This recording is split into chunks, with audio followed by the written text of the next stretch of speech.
हरि ओम तत्सत्।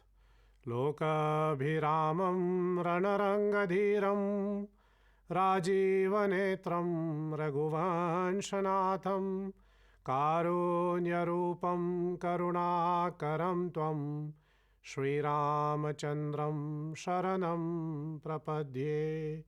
भवानी शंकरो वन्दे श्रद्धाविश्वासरूपिणो याभ्यां वीणा न पश्यन्ति सिद्धस्वान्तः स्थमीश्वर। श्री श्री सीतारामचंद्राय नमः। श्री रामदूताय नमः। श्री गुरुचरणकमलेभ्यो नमः। भगवते श्री सांब सदा शिवाय नमः। हिंदू महासभा की ओर से महाशिवरात्रि के उपलक्ष्य में प्रसारित इस विशेष कार्यक्रम में आप सभी का हार्दिक स्वागत करता हूँ। महाशिवरात्रि का माहौल बना हुआ है, सब भगवान शिव की आराधना कर रहे हैं। और जब हम भगवान शिव की आराधना करते हैं, पूजा करते हैं, तो हमें चाहिए कि भगवान शिव के कुछ गुणों को अपनाएं। भगवान शिव के अनेक प्रकार के गुण बताए गए हैं, और यदि हम भगवान शिव के सर्वोच्च गुणों की चर्चा करना चाहते हैं तो इसके लिए श्री रामचरितमानस बहुत उपयोगी है। तुलसीदास जी ने रामचरितमानस में वर्णन किया है कि भगवान शिव और श्री राम जी के बीच का संबंध बहुत विशेष है। दोनों का संबंध कैसा? सेवक स्वामी सखा सियपी के। भगवान शिव सीता जी के पी यानी सीता जी के पति श्री राम जी के सेवक, स्वामी और सखा भी है। सेवक के रूप में कहे तो भगवान शंकर ने स्वयं रुद्रावतार हनुमान जी के रूप में प्रकट होकर के राम जी की सेवा की, और भगवान श्री राम की सेवा हनुमान जी के रूप में तो शिव जी ने किया ही। इसलिए भगवान शिव भगवान राम को सेवक मानते हैं या फिर भगवान राम की सेवक माने जाते हैं। जहां एक और शिव जी राम जी की सेवक होते हैं, वहीं पर भगवान शिव राम की स्वामी भी है। भगवान श्री राम रामचरितमानस में अनेक जगहों पर घोषणा करते हैं कि जो शिव जी की उपासना नहीं करते, जो शिव जी की भजन नहीं करते, शंकर भजन बिना नर न पावही भक्ति मोरी। रामचंद्र जी कहता है शिव जी के भजन किए बिना कोई व्यक्ति मेरी भक्ति यानी राम की भक्ति नहीं पा सकते। श्री राम जी को जब लंका जाना था युद्ध के लिए, उससे पहले भगवान श्री राम ने 12 ज्योतिर्लिंगों में गिने जाने वाले एक ज्योतिर्लिंग की स्थापना की, जो रामेश्वर का नाम हम लोग संबोधित करते हैं। रामेश्वर का मतलब क्या है? राम के ईश्वर यानी भगवान शिव। सो वो सेवक भी है और स्वामी भी है। बहुत बार देखा गया कि मनुष्य के अंदर जब कुछ उपलब्धियां आ जाते हैं, कुछ उसने पा लिया जीवन में, कुछ प्रगति कर लिया, कुछ पैसा आ गया, नाम आ गया, पद आ गया, कहीं ना कहीं जैसे कहे उनके अंदर स्वामी भाव आ गया, तो वो सेवक बनना उनके लिए मुश्किल होता है।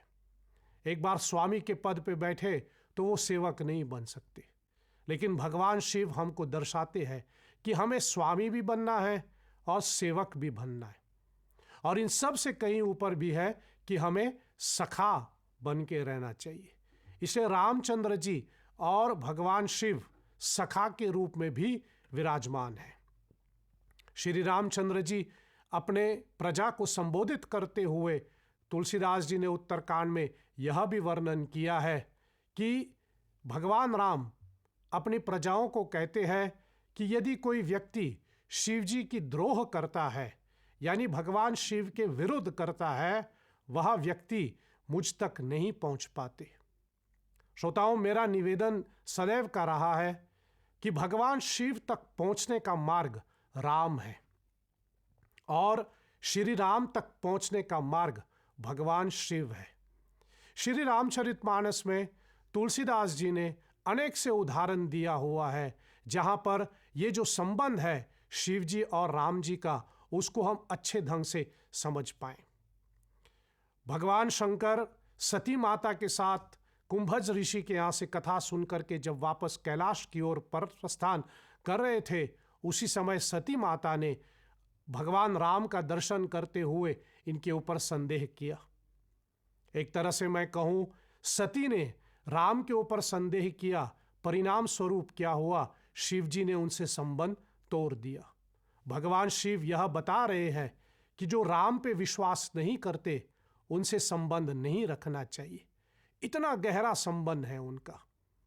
और हम सब जानते हैं, तुलसीदास जी ने रामचरितमानस में ही वर्णन किया है कि राम नाम क्या है। राम नाम के वर्णन करते हुए तुलसी कहते हैं, सोई मंत्र जपत महेशु। राम नाम वही मंत्र है जो भगवान शिव जपता है।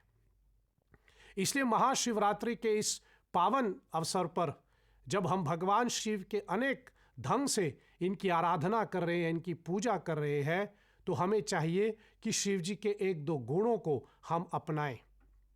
जिस प्रकार भगवान शंकर श्री राम के प्रति सेवक, स्वामी और सखा भाव रखते हैं, हमें भी अपने आसपास के लोगों में ये तीन भावों को रखना चाहिए, सेवक, स्वामी और सखा भाव। न केवल हम अपने आप को स्वामी मान दें, न केवल हम अपने आप को जैसे कहे बड़े पद पे माने, सामने वाले के सामने हम नहीं झुक सकते, ऐसा नहीं होना चाहिए। इसलिए भगवान शिव के चरित्र में एक यह भी वर्णन किया गया है कि जितना हम सेवा लेते हैं उतना हमें सेवा देना भी चाहिए। जितना भगवान राम ने शिव जी की सेवा किया है रामेश्वर के रूप में, उतने ही श्री राम की सेवा शंकर जी ने किया हनुमान जी के रूप में। इसलिए महाशिवरात्रि के इन दिनों में हम इन सब विचारों पर चिंतन करें और शिव जी के कुछ गुणों को हम अपना करके अपने जीवन को शिवमय बना सकते हैं। नहीं तो फिर जैसे कहे, हमारी महाशिवरात्रि का जो पूजन है वो संपन्न नहीं होगा। इसलिए आप शिव जी के गुणों को अपनाइए और महाशिवरात्रि के इस पावन दिनों में आप शिव जी की आराधना करके उनसे कृपा प्राप्त करें, जिससे हम सदैव राम की भक्ति कर सके। आपकी ध्यान के लिए कोटि कोटि धन्यवाद। आज के इस कार्यक्रम को मैं यही पर विराम देता हूँ। ओम सत्यम शिवम सुंदरम। ओम शांति ही शांति ही शांति। ओम श्री सीतारामचंद्रार्पणमस्तु। साधुवाद। जय श्री हरि।